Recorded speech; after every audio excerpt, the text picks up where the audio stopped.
kalau kita bicara pemasaran, orang kan tampilnya pemasaran itu kan rumusnya ada 4 AIDA. Awareness, interest, desire, sama attraction. Memulai e-commerce, e-commerce itu memang menguntungkan dari sisi cost juga nggak terlalu tinggi. Cuma tidak hanya seperti itu, harus tahu tentang ilmunya.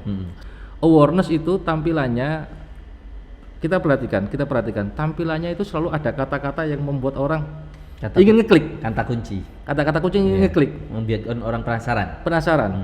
Sesuai dengan demand-nya. Ya, demand.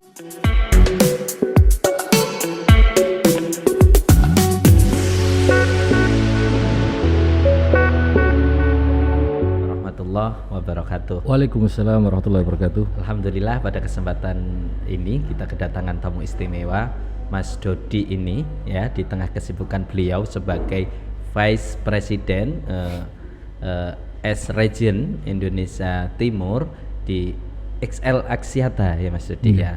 Gimana kabarnya Mas Dodi? Alhamdulillah, saya Gus. Oke, pada kesempatan sore hari ini kita melihat data Mas. Setiap orang ya, bahkan Indonesia ini menurut APJI, Asosiasi Penyedia Jasa Internet Indonesia, merupakan potensi ketiga terbesar dunia pengguna internet Mas. Mungkin bisa diceritakan Mas, bagaimana sih Indonesia, warga Indonesia ini sekarang menjadi salah satu negara yang pengguna internet terbesar ketiga di dunia dan di Asia ini Mas. Kalau secara empiris datanya sepertinya keempat ya Gus ya, karena ada Amerika di sana. Oh iya, Amerika ya. Jadi ada China, Amerika, India, dan kemudian Indonesia. Oke, ya. Keempat. Maka kalau kita bicara secara pertumbuhannya memang Indonesia luar biasa. Bahkan kalau bicara growth-nya year on year, bicara growth-nya key on key, quarter on quarter, Indonesia itu termasuk menjadi negara dengan pertumbuhan pengguna internet yang luar biasa. Pertumbuhannya. Oke. Yang kedua, kalau kita bicara tentang demografi, anak muda yang menggunakan internet ya. Contoh saya melihatnya dari satu aplikasi aja. Jenengan mungkin nggak familiar sama namanya Douyin, nggak familiar ya? Iya, belum. Itu TikTok. Itu aslinya namanya Douyin. Jadi itu namanya TikTok. Itu penggunanya luar biasa meningkat, dan kalau kita bicara di Indonesia menjadi salah satu negara yang pengguna TikTok, kalau kita bahasanya talkers gitu ya.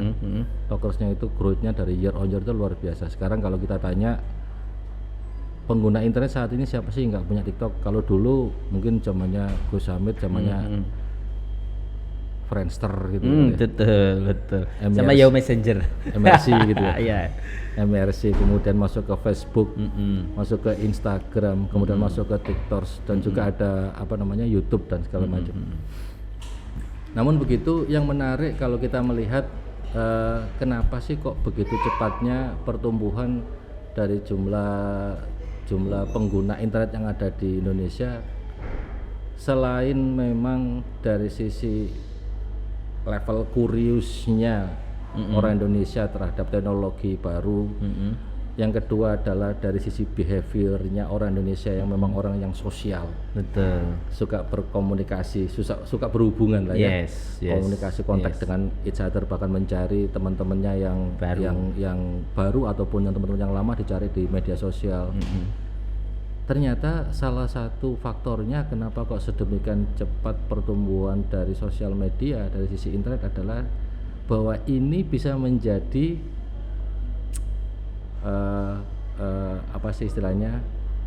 menjadi lahan untuk mencari kehidupan sehari-hari, menjadi tempat mencari uang baru, mencari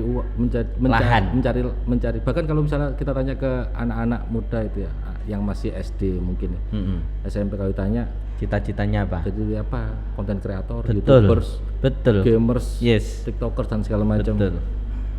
Jadi profesi saat ini. Dan kita tahu juga ditambah lagi sama kita lihat di Indonesia itu banyak sekali YouTuber yang pendapatannya Masya Allah. Ya, kalau kita lihat secara potensi kedepannya memang masih banyak sekali potensi yang masih bisa kita gali di sana. Terutama kalau kita lihat dari sisi yang sekarang saat ini sudah bekerja pun atau yang masih sekolah pun, apakah bisa mencari uang? Jawabannya sangat bisa. Betul. pertanyaannya bagaimana? Betul. Kalau kenapanya sudah kejawab tadi, bahwa kenapanya salah satunya adalah memang makhluk sosial. Ya. Pengen mencari jati diri, pengen Yes. menunjukkan siapa Eksistensi, dirinya, eksistensi dan segala macamnya. Namun di balik itu banyak yang karena ingin mencari pendapatan atau menjadi profesi baru. Contoh, kita nggak kebayang dulu itu kalau bicara tentang pekan olahraga nasional, kita bicara tentang sebuah kompetisi olahraga itu harus physically. Betul. Sekarang sudah ada E-sport ya, sudah ada e-sport yang dimana electronic sport. ya electronic sport. Jadi kayak contohnya perlombaan tentang Mobile Legends, Ya. PUBG dan lain-lain. Yes. Itu menjadi sebuah profesi. Baru. Jadi profesi baru Dan profesional. Gajiannya juga profesional. Ada gajiannya profesional dan ada sponsornya dan Wow. ada lembaganya. Bahkan kalau nggak salah KONI juga sudah punya lembaga khusus yang untuk menangani e-sport anak-anak muda ini. Yang Memayungi itu. Jadi bagaimana mereka bisa berkompetisi lintas antar regional di Asia Tenggara atau level Asia atau level dunia bahkan dan segala macam. Dan beberapa kali kita melihat anak-anak muda kita mampu bersaing dari sisi e-sport, dari sisi atlet e-sport kita itu dari level Asia bahkan dunia, Gus. Ini menarik. Pertanyaannya, bagaimana caranya bagi teman-teman yang mungkin baru memulai, saya bisa mengambil bagian di arah itu. Ya, di bagian apa? Bagian apa? Ya, itu Mas. Ada hal yang saya pribadi pengalaman ya, bukan kok saya orang yang mencari uang dari situ, cuma saya punya teman-teman yang banyak mencari dari sana, dari pendapatan dari media sosial, dari internet, terutama dari konten kreator, kemudian dari apa istilahnya Gus? E-commerce Ya. e-commerce, Electronic commerce. kemudian dari gamers juga. Kalau saya gamer, saya terus terang saya nggak paham karena saya nggak pernah nge-game. Saya nggak paham. Saya coba split yang gamers nanti. Kalau gamers nanti mungkin bisa diundang narasumber yang memang dia gamers. Saya nggak tahu tentang gamers. Tapi kalau kita bicara tentang e-commerce, kita berbicara tentang apa namanya, tentang konten kreator. Salah satu cerita gini, dulu ada seorang penjual sate. Dia jual sate itu kontrak rumah di sebuah ruko gitu ya. Ketika pandemi pertama 2019 itu awal pandemi, 2020 awal pandemi itu dia akhirnya tutup lah. Sudah aku tutup aja lah. Kenapa? Karena nggak punya pelanggan. Satu, pelanggannya jarang ada yang datang dan dia harus bayar uang sewanya, Gus. Lanjut terus sewanya ya. Sewanya lanjut Listrik, terus. lanjut. Dia punya kemampuan untuk membuat sate yang enak memang. Akhirnya dia putuskan taruh di rumah, tokonya taruh di rumah. Memang rumahnya agak nggak strategis lah kalau secara physically. Cuma dia mulai membuka yang namanya online untuk food delivery-nya. Food delivery. Kemudian dia juga menjual beberapa packaging yang dia bisa dikirim ke luar kota tanpa harus basi dan segala macam. Apa yang terjadi ketika dia sudah berjalan kurang lebih satu kuartal, 3 bulan, 4 bulanan kurang lebih kalau nggak salah ya saya itu. Saya dapat informasinya dari salah satu saudara saya yang dia memang dekat sama beliau ini. Justru ketika dia bergerak di e-commerce seperti itu, omsetnya naik 300% daripada yang di ruko, manual, yang offline. Jadi cost-nya dia tidak ada cost untuk sewa ruko, nggak ada cost untuk kebersihan keamanan karena memang lokasinya memang di tempat yang strategis. Cost karyawan tetap ada dia, tapi secara omsetnya pertumbuhannya dia lebih 300 kali lipat. 300%, 3 kali lipat. 3 kali lipat. 3 kali lipat, 300 something lah ya, 3 kali lipat seperti itu. Dan sampai saat ini kalau kita berbicara tentang omsetnya mereka, beliau ini dan terus berkembang. Beliau berencana untuk mulai untuk mengembangkan dengan makan-makan yang lain. Itu dari e-commerce. Ada satu lagi cerita tentang e-commerce. Salah satu teman saya, kalau ini saya bukan ikut andil ya, ngawal beliau mulai dari zero. Sebelumnya beliau ini jualan, sudah mulai e-commerce sejak awal. Jualan jus, kemudian jualan jus, kemudian jualan sebuah makanan gitu. Itu kayak cuimi yang paket gitu. Dia sudah mulai e-commerce. Cuma kenapa kok gak seberapa kenceng? Padahal dia e-commerce dari tema yang tadi. Tadi sudah e-commerce, online food delivery, dan sekarang e-commerce. Cuma dia kenapa kok gak seberapa kenceng? Ujung-ujungnya balik lagi masalah produk, demand. saya menyarankan beliau untuk membuat rendang. Oke. Rendang kemasan dan segala macam. Walhasil ini sudah berjalan 1 tahun, omsetnya beliau sudah tumbuh bahkan mengalahkan bisnis yang pertama. Tumbuhnya ya kurang lebih 200 sekian something lah. Kalau nggak salah sekarang sudah posisinya omset bersihnya setiap bulan itu 20-an sekian juta. Oke. Berarti dengan adanya internet ini kalau kita menggunakan packaging yang tepat, mempunyai ide dan inovasi yang tepat, kita bisa Mas ya. Ya. Bisa mengambil gitu. Ada satu pelajaran yang saya ini, kalau teman-teman mau mulai e-commerce, e-commerce itu memang menguntungkan dari sisi cost juga nggak terlalu tinggi. Cuma tidak hanya seperti itu, harus tahu tentang ilmunya. Satu, ada supply and demand. Ya. Kemudian 2, produknya memang unik. Yang ketiga, secara kualitas memang oke. Dan yang paling penting adalah pelayanan. Yes. Contoh sederhana gini, Gus, pinjam pulpennya. Oke, monggo. Ketika saya ngomong ke pulpen itu, Gus, minta tolong jualin pulpen saya. Saya kasih ke jenengan. Pasti yang dilakukan pertama kali, Mas, ini pulpennya bagus loh. Ini dari ini. Itu cara-cara common. Ya. Cara-cara yang biasa. Kalau misalnya saya zaman kasih ke saya, tolong jualan pulpen ini. Saya tanya, Gus, bisa minta tolong ditulis namanya nggak di kertas itu? Pasti jangan jawab, saya nggak punya pulpen. Nah, ini supply and demand. Oke, sesuai dengan demandnya. Ini namanya supply and demand. Nah, hal-hal yang seperti ini yang harus dipahami teman-teman yang kita berusaha untuk membuat sebuah hal yang baru untuk e-commerce ya. Tahu ilmunya tentang bagaimana promo ads di Instagram, di Facebook atau di aplikasi-aplikasi food delivery online yang ada saat ini. Namun tidak mempunyai produk yang spesifik yang cukup menarik untuk bisa menarik demand, rasanya juga harus diperhatikan untuk itu, terutama harga, packaging, kemudian pelayanan juga. Yang menarik lagi adalah konten kreator. Satu cara untuk bisa mendapatkan rupiah, mendapatkan jadi profesi konten kreator. Saya mengamati kalau kita bicara konten kreator yang saat ini lagi booming itu punyanya Master Corbuzier ya. Ya, Deddy Corbuzier. Ya. 3, 2, 1, close the door. Ya. Dan yang kedua adalah Narasi TV, Naswa. Kenapa Mas itu? Dua ini kok bisa menjadi apa ya? Raja lah ya dan ratu lah ya. Kalau kita bicara tentang bisnis itu untuk untuk menjadi sesuatu di bisnis ada 2 hal yang kita harus lakukan. Yang pertama, kita menjadi driving the wave, mengikuti tren, atau kita game changers, bikin tren sendiri. Yeah. Game changers ini memang agak berat.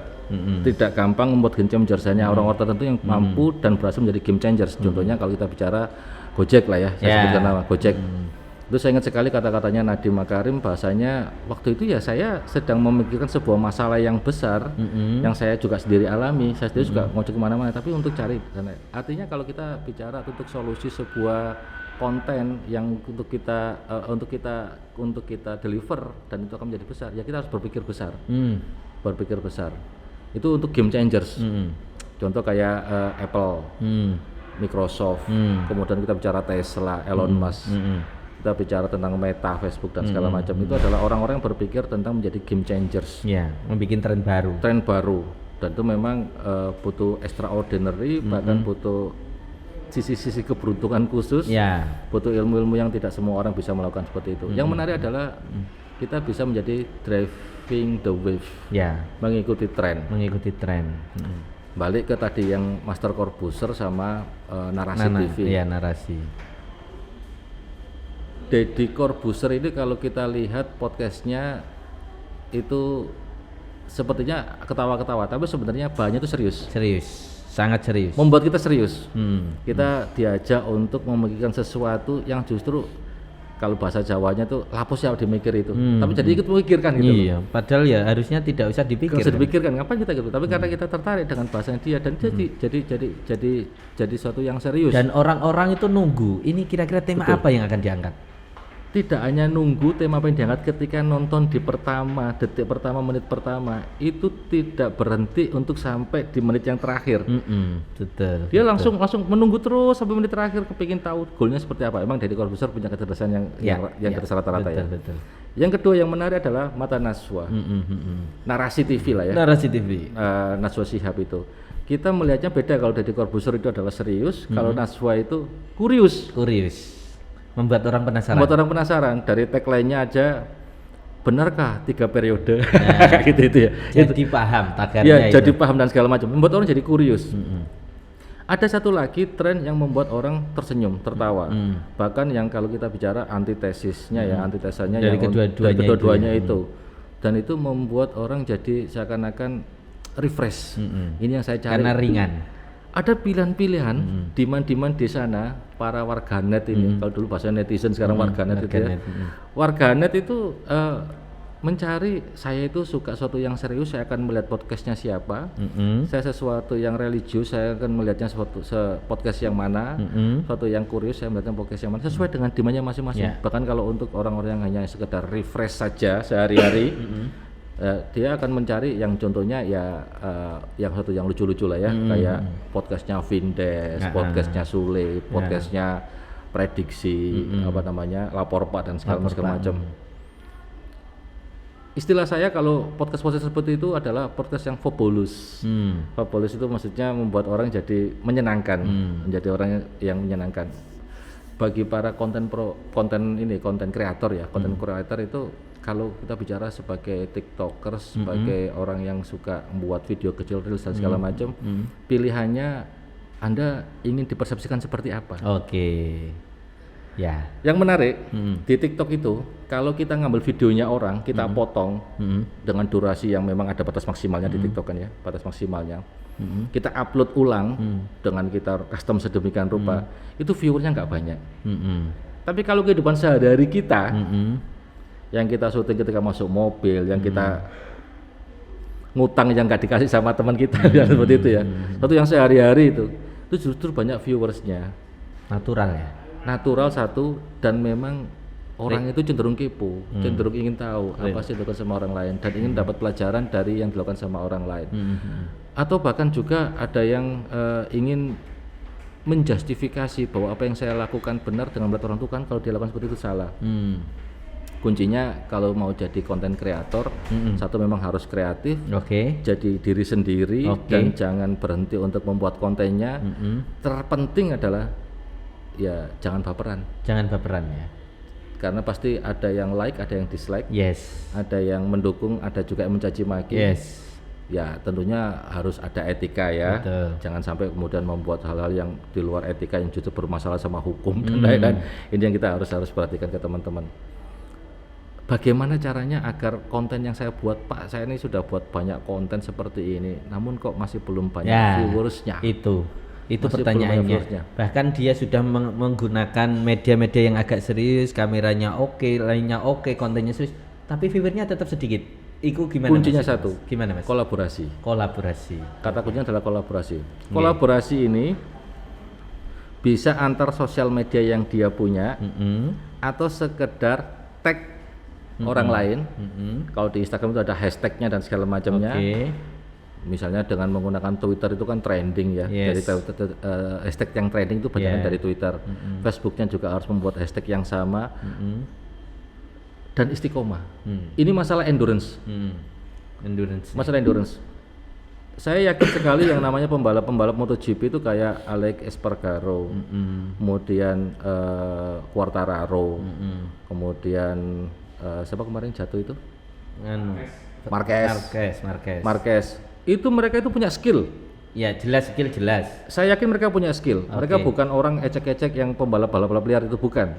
Pasti skillnya juga luar biasa. Motornya juga motor yang luar biasa. Tapi kenapa bisa jadi pemenang? Salah satunya adalah endurance. Itu daya tahan fisiknya dia harus muter sekian lap, 52 lap, 20 sekian lap. Dan hitungannya diakumulasi ya Mas? Diakumulasi. Dan kecepatan sedemikian rupa. Kemudian dia physically dia harus masuk finish pertama di akhir lap dan lain-lain. Itu kan butuh endurance, butuh daya tahan dari sisi mental, dari sisi fisik, dari sisi fokus. Nah itu Mas, yang cara mempertahankan endurance itu gimana? Kalau kayak kita kan kenal dengan istilah al-istiqomah khairum min alfi karomah itu kan. Nah itu kan bagian bahasa kita endurance itu gimana itu? Lari jarak jauh lah bahasanya. Saya percaya endurance itu harus dimulai dari satu intention, niat. Inamal amalu biniat yang situ. Kalau berbicara tentang niat itu tidak terlepas dari yang namanya passion. Harus senang. Senang, cinta. Kalau tidak suka dengan sebuah aktivitas yang menurut saya, jenengan atau siapapun yang ingin menjadi konten kreator tapi nggak nyaman dengan hal itu, ya jangan diharapkan. Yang ketiga, kalau kita bicara menjaga endurance itu jangan pernah berhenti belajar. Harus selalu penasaran. Terus ya. Harus setiap saat itu mempunyai hal yang baru yang dia pelajari, entah itu dari YouTube atau dari buku dan segala macam. Itu hal yang baru yang dia pelajari. Sesederhana deh, kita bicara podcast. Alat ini kan awal muasalnya mungkin dari handsfree biasa gitu ya. Handsfree ya. Kemudian berkembang jadi alat seperti ini. Jadi suaranya, artikulasinya terdengar dengan jelas. Kameranya pun juga kamera dulu pakai handphone biasa, sekarang sudah ada lighting dan segala macam seperti ini. Ini kan belajar terus. Ya. Belajar terus, upgrade. Karena saya percaya satu hal itu akan terus bisa berkembang kalau kita terus mengupgrade 3C kita. Oke. Napa mawon niku Mas 3C? Yang pertama adalah capability, Ya, kemampuan kita. Yang kedua adalah capacity. Kapasitas. Kapasitas itu dari sisi mental kita, kreativitas kita itu adalah kapasitas. Oke. Yang ketiga yang tidak kalah penting adalah dari sisi komunikasi. Komunikasi ini mulai dari bahasa tubuh, bahasa lesan, bahkan bahasa ketikan. Jempol kita itu ketika kita ngetik, kita itu harus tahu kapan ada koma, titik, titik-titik banyak, terus emoticon apa yang kita gunakan dan segala macam itu adalah bahasa komunikasi. Ketika saya ketemu sama Gus Hamid misalnya, ngobrol sama Gus Hamid, walaupun saya tersenyum lebar Gus, tapi di hati saya itu nggak terlalu nyaman dengan jenengan. Itu pasti sampean kerasa dong. Iya, pasti kerasa. Wah, Mas Dodi gak terlalu nyaman sampai aku digawe-gawe ki mesem. Kayaknya mikir yang lain ini. Kayak mikir yang lain. Tapi kalau misalnya saya walaupun biasa-biasa aja sambil doing something else itu, melakukan sesuatu yang lain yang ya menurut, tapi saya senang. Itu nggak akan berhenti itu ngobrolnya. Betul. Kayak kemarin kita telepon-teleponan malam itu ya. Sampai 2 jam 3 jam. Itu endurance. Iya. Berarti Itu kayak fenomena Ghazali everyday itu juga endurance ya. Passion dulu. Iya, passion ya. Dia passion kemudian jadi intention, jadi niatan untuk dijual di itu, kemudian jadi endurance-nya juga. Endurance-nya juga ada ya. Betul. Berarti niatnya oke. Iya. Kemudian daya tahannya oke dan dia bertahan.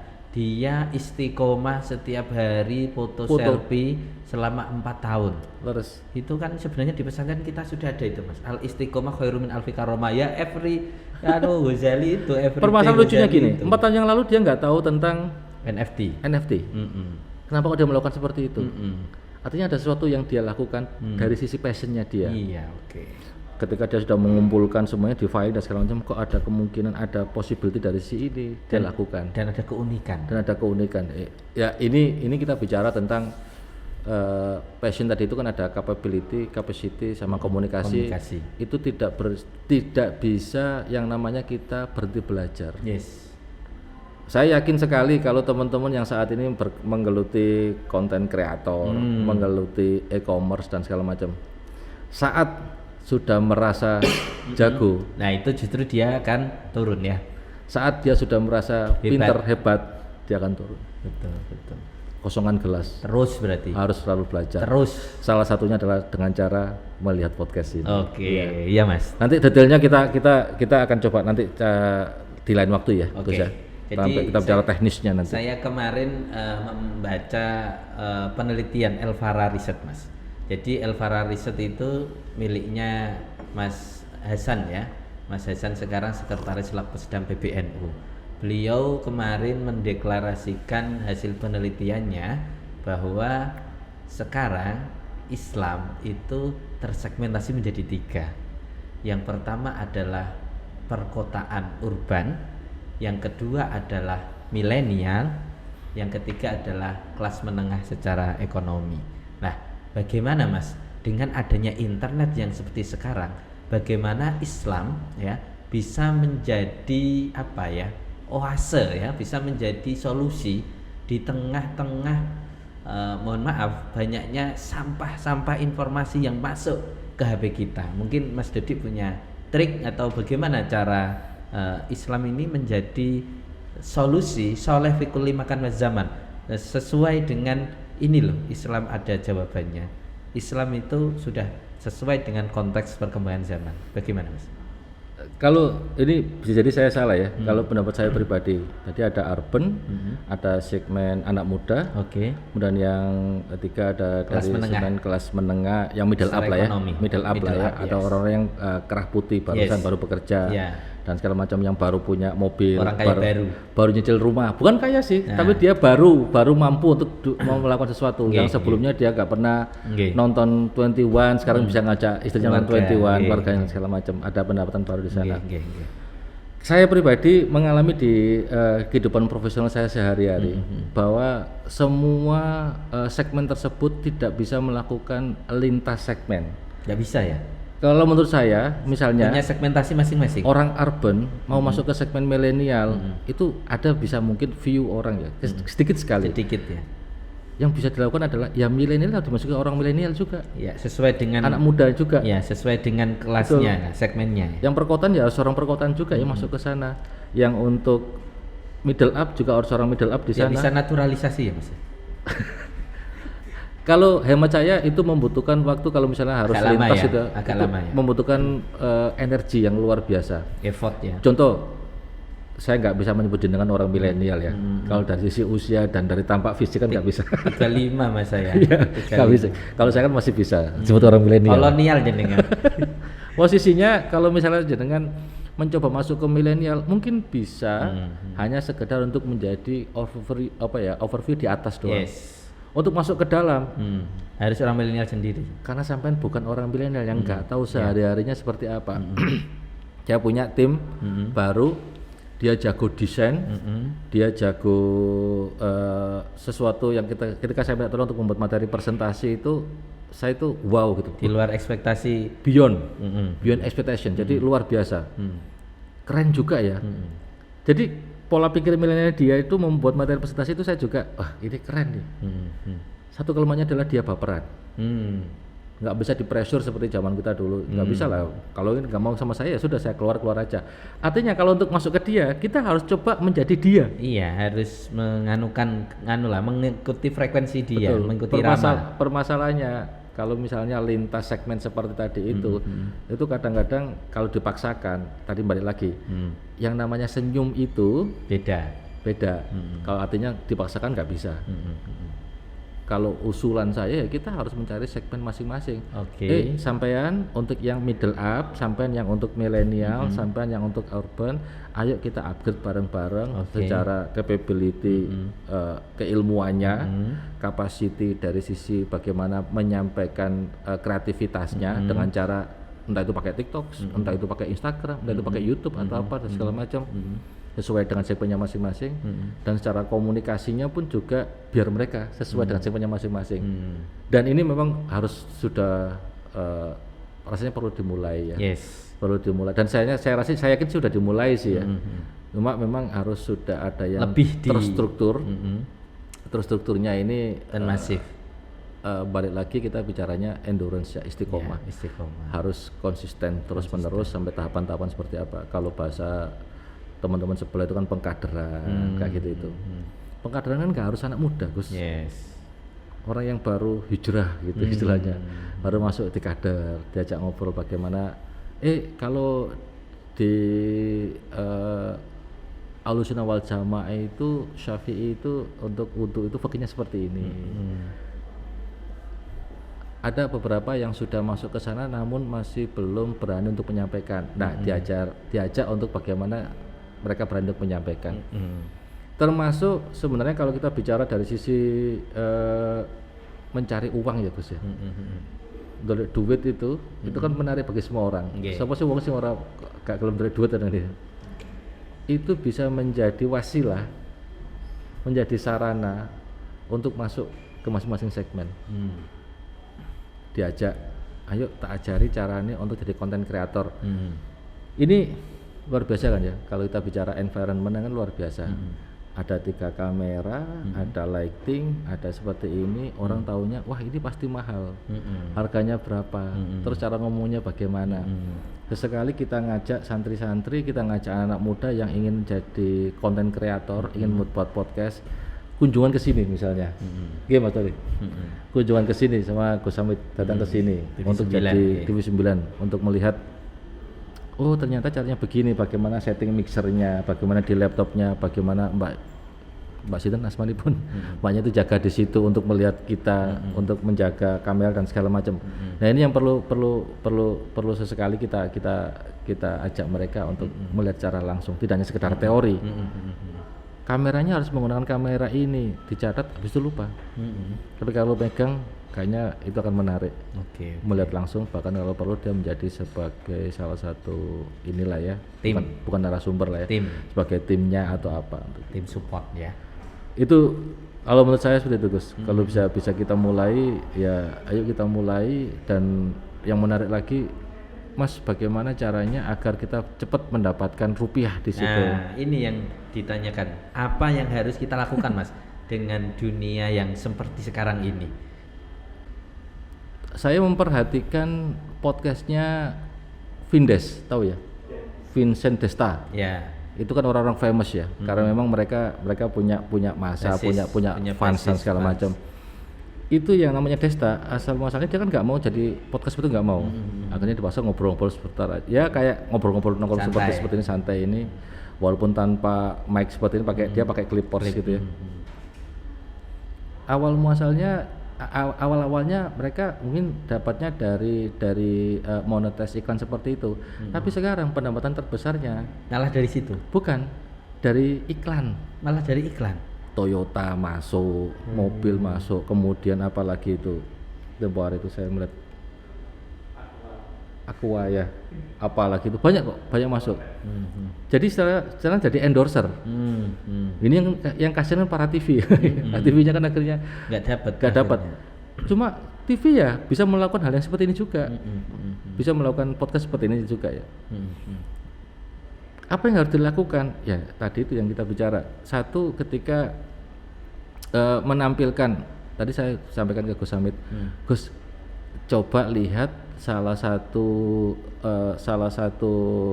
akun, salah satu channel gitu ya, yang dia dengan cepat sekali bisa dapat viewer sampai 20 juta Mas. 20 juta. Ya karena YouTube saya itu kan premium, saya nggak pernah dapat iklan, saya nggak tahu iklan seperti apa. Kalau orang telco kan premium ya. Iya lah. Iya. Jadi kita nggak tahu dapat iklan. Tapi kalau kita bicara 20 juta, kita bisa membayangkan monetasnya dia seperti apa. Padahal itu dia ngambil dari demand-nya orang Indonesia yang seneng sekali mencari informasi perang Rusia Ukraina. Tapi dari sisi chatnya, karena Islamnya Karena itu. Islamnya di sana. Dari si chatnya, bahkan disampaikan bahwa chatnya ini kalau maulid ya maulid, karena alusunah banget lah ya, alusunah. Kemudian sholatnya dan segala macam, syafi'i dan segala macam seperti itu. Jadi membuat mengambil potensi dari curiosity-nya, dari penasarannya warga net terutama di Indonesia, yang muslim terutama untuk ngambil si chatnya. Nah, chatnya itu seperti apa Mas kalau menurut mereka itu Mas? Nah, dibayangkan mereka ini disambung-sambungkan. Apakah benar ini kita bicara tentang nanti akan kiamat itu antara orang Syam sama orang Islam akan bla-bla seperti itu. Nah, ini rasanya bisa menjadi salah satu pencerahan kalau kita bisa masuk sebenarnya seperti ini loh di Al-Qur'an. Tapi dengan isu yang tadi kita bicara driving the wave ya. Iya. Saya lihat dia mendapatkan 20 M, kalau di YouTube kan 20 M ya. 20 juta viewers itu hanya dalam waktu 4 bulan. Kita bisa melihat, bisa menghitung monetasnya seperti apa. Bagaimana penasarannya orang Indonesia terkait perang Rusia dan Ukraina, tapi dari jalur judge-nya. Betul. Yang satu muslim. adalah demand. Demandnya kita harus peka terhadap demand yang ada saat ini. Kalau kemarin kan ada demand tentang kriptonik ya, Bitcoin dan segala macam. Kemudian ketika pecah perang Rusia Ukraina, demandnya terkait dengan Chechnya sebagai pasukan yang membantu Rusia dan segala macam. Ukraina ternyata juga ada sholat Idul Fitri kemarin. Jadi kan menarik ya. Jangan perhatikan ada namanya Mark Digumovic ya, tahu ya, Bosman ya. Itu Bosman tuh berapa kali podcastnya dia menyampaikan tentang perang Ukraina Rusia loh. Gila ya. Jadi dia mencari konten seperti itu. Ya. Demand satu. Nah, apapun itu kalau kita bicara tentang tadi demandnya saat ini mungkin Rusia ya, kemudian nanti ada demand yang terkait bagaimana kenapa sih kok di Indonesia sama di Arab Saudi itu ketika mulai bulan Ramadan, Arab Saudi sudah Ramadan tapi Indonesia kok belum. Mungkin perlu diceritakan tentang bagaimana sih melihat bulan itu, hilal dan segala macam seperti apa, ilmunya tentang falak seperti apa. Atau yang saat ini sedang tren di Indonesia saat ini apa sih? After mudik balik ya apa yang keunikannya. Kemarin yang viral itu tentang tulisan-tulisan yang dibawa oleh pemudik. Kan dia bikin tulisan di belakang motor. Betul. Dan itu diambil oleh salah satu media yang punya banyak cabang. Apa gitu. Saya sebutkan saja Tribun Medan, Tribun Bali itu kan banyak. Mereka mengambil demand seperti itu. Angle-nya receh tapi ya unik gitu, unik. Bedanya kalau yang tadi channel yang saya sebutkan aja Info Komando itu dia videonya itu sampai di angka 15 menit. 15 menit ya? 15 menit. Kalau Deddy Corbuzier, kalau Naswa itu kan 30-an ya, 30 menit. Itu 15 menit. Tapi kalau Tribun itu hanya sekitar 5 menitan. Betul. Artinya apa? Ini kan kita bicara segmennya berbeda-beda. Iya. Kita tentukan segmen yang akan diambil itu seperti apa. Kalau bicara TikTok kan memang ada batasan berapa menit? Satu menit ya TikTok dia. Gak sampai 15 menit pokoknya. Saya lupa lah itu. Ada batasannya maksimal seperti apa itu TikTok. Nah ini sebenarnya sudah dikasih clue-nya sama TikTok itu. Kalau kamu ingin dilihat sama banyak orang, jangan terlalu panjang. Itu sebenarnya seperti itu. Kecuali memang podcastnya ditunggu-tunggu banget ya. Ya, kayak tadi yang kalian ceritakan tadi. Ya, ditunggu-tunggu banget dan menjadi itu satu demand. Yang kedua, bagaimana kita dalam tanda petik memasarkannya, kolaborasinya di Twitter, di Facebook, di TV apa, di media dan segala macam, memasarkannya dengan hashtag dan lain-lain dan segala macam, sehingga bisa menjadi trending di YouTube. Kita bisa pasang ads juga di YouTube. Bisa ketika dibuka di home itu bisa langsung pasang di depan, di atas dan seterusnya seperti itu. Kalau kita bicara pemasaran, orang kan tampilnya pemasaran itu kan rumusnya ada 4 AIDA. Awareness, interest, desire, sama attraction. Awareness itu tentang panca indera. Desire ini tentang interest itu tentang logika. Untungnya apa saya melihat itu, memuaskan itu ya. Kalau untuk desire itu tentang hati. Informasi dari orang kok banyak bicara tentang Rusia, tentang Ukraina, kok saya nggak tahu gitu istilahnya. Rasanya kan aneh. Kok bicara tentang Ramzan Kadyrov, katanya Muslim, kok saya nggak tahu. Wah, saya cari-cari kayak gitu. Terakhir kan juga ada yang keseteruannya antara Andika sama itu kan juga itu ya. Triswaka. Yang terakhir adalah attraction. Attraction itu orang langsung melakukan klik melihat seperti itu. Kita bicara awareness dulu, Gus. Awareness itu tampilannya kita perhatikan tampilannya itu selalu ada kata-kata yang membuat orang ingin ngeklik. Kata-kata kunci ingin ngeklik, membuat orang penasaran. Sesuai dengan demand-nya. Demand-nya. Kalau terlalu berat kadang-kadang orang juga ya karena memang kalau secara segmennya religi beda ya. Contoh gini aja deh, potongan-potongan video-videonya Kiai Husain Ilyas Mojokerto, Gus Baha itu selalu ada yang potong-potong kan, walaupun cuma suara doang. Ternyata gitu bahasanya. Lailatul Qadar itu kuncinya di membuat orang penasaran, mencari, diklik. Aji-aji pecah rogo atau apa gitu ya. Bagaimana ketika Yai Husain ketemu sama Nabi Khidir dan segala seperti itu. Itu orang akan mencari, penasaran. Bagaimana kita bicara Buya Arashi Hasim. Ya, ulama muda yang saat ini yang sekarang lagi viral. Bukan karena beliaunya, karena beliau juga nggak punya tim untuk YouTube, nggak punya tim untuk content provider, tapi masjid-masjidnya yang itu membuat konten-konten dan segala macam dengan kata-kata seperti itu. Mengenal ruh kayak gitu. Awareness-nya adalah yang bisa memicu orang untuk interest logikanya. Saat ini saya sedang mendalami sesuatu, saat ini sedang penasaran sama sesuatu, saya ketemu dengan awareness ini. Ketemu interest-nya. Desire-nya adalah ketika hatinya dia klik dengan apa yang dia inginkan, yang dia penasaran, bahkan yang dia sedang jengkelkan di hati. Dan mendukung, memuaskan apa yang ada di hatinya itu desire. Jadi dia itu sudah punya hipotesis dan itu mendukung hipotesisnya. Betul. Memuaskan hipotesisnya. Saya selalu membuat jargon gini. Susah untuk kasih tahu 2 orang. orang yang sedang jatuh cinta Oke. dan orang yang sedang membenci. Nah, betul. Kalau orang jatuh cinta sama seseorang dikasih tahu apapun tetap jatuh cinta, tetap baik. Cara orang dulu tayayam rasa coklat. Orang dulu. Kalau yang membenci dikasih tahu apapun tetap akan benci walaupun kasih baik. Itu sesuai dengan kata-katanya Sayyidina Ali ya. Orang yang mencintaimu tidak butuh bukti, dan orang yang membencimu tidak akan cukup dengan bukti yang Anda lakukan. Ini yang kita sedang sebenarnya ada hal-hal seperti yang saat ini menjadi pro kontra, dan akan setiap saat selalu ada pro kontra. Contoh sekilas terkait dengan tol aja. Jalan tol terkait terlepas dari pro kontra dari si politiknya dan segala macam, tapi itu ada demand. Ada ya.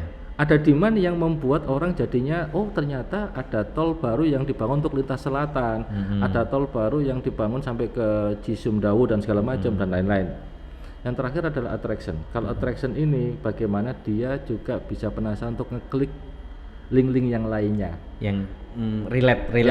Jadi ketika dia ngeklik di situ dia bisa related kemana. Ada satu channel, bukan satu channel, ada banyak channel sekarang yang menarik yang saya suka penasaran adalah istilahnya gini, sinopsis film-film terbaik. Jadi dia membuat potongan-potongan film. Contoh film John Wick.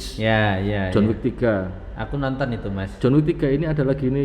Nonton saya sampai selesai. Dia cuma 5 menit, 15 menit menceritakan tentang yang beberapa jam. Betul.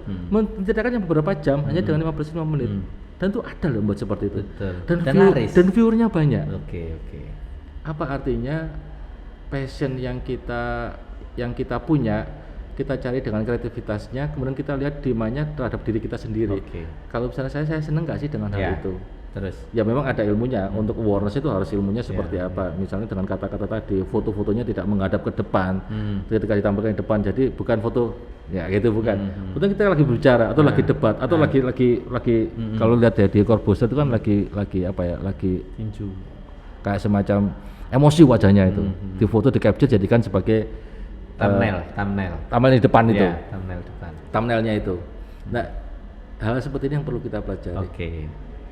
Apapun itu ya yang kita sampaikan, yang jelas pesan banyak ulama, yang jelas memang harus ada adabnya. Harus ada etikanya. Jangan sampai terus gara-gara kita ingin mengejar viewers, content creator malah mengabaikan. Naudzubillah min dzalik, kemarin yang terjadi yang ada menginjak-injak Al-Qur'an dan lain-lain. Terus sok-sokan untuk mencegat truk, akhirnya dia ketabrak dan mati. Nah di Medan itu kan ada hanya gara-gara konten. Dan atau juga yang bahkan berurusan dengan hukum, misalnya nantang-nantang, teriak-teriak emosi dan segala macam yang gak jelas seperti itu. Janganlah. Jangan hanya gara-gara konten terus akhirnya jadi susah sendiri kita. Terakhir Mas, apa pesan untuk teman-teman, terutama muslimah untuk menghadapi era digital seperti ini seperti apa? Satu, jangan pernah berhenti untuk belajar. Kalau kita berbicara tentang belajar, mencari ilmu, ya diniatinya ya tidak hanya dari si dunia ya, diniatinya juga ada lillahi ta'ala juga di situ, biar dapat unsur ibadahnya juga. Yang kedua, jangan pernah berpuas dengan kondisi yang ada saat ini. Podcastku wis akeh viewer-e, wis aku gak perlu lagi. Saat itulah kalau Anda sudah merasa pintar, saat itu Anda menjadi orang bodoh. Saat Anda merasa sudah kaya, saat itulah Anda menjadi orang miskin. Dan seterusnya. Dan yang ketiga ya kuriusnya harus diasah agar kita passionnya terus. Yang namanya penasaran itu kan nggak apa ya, energi kita kan lebih. Dulu waktu kita mau mendapatkan mantan pacar kita, alias istri kita gitu kan ya, walaupun hujan panas kita nunggu 2 jam 3 jam gak urus. Saya kira diajak belanja iya sih. Mas.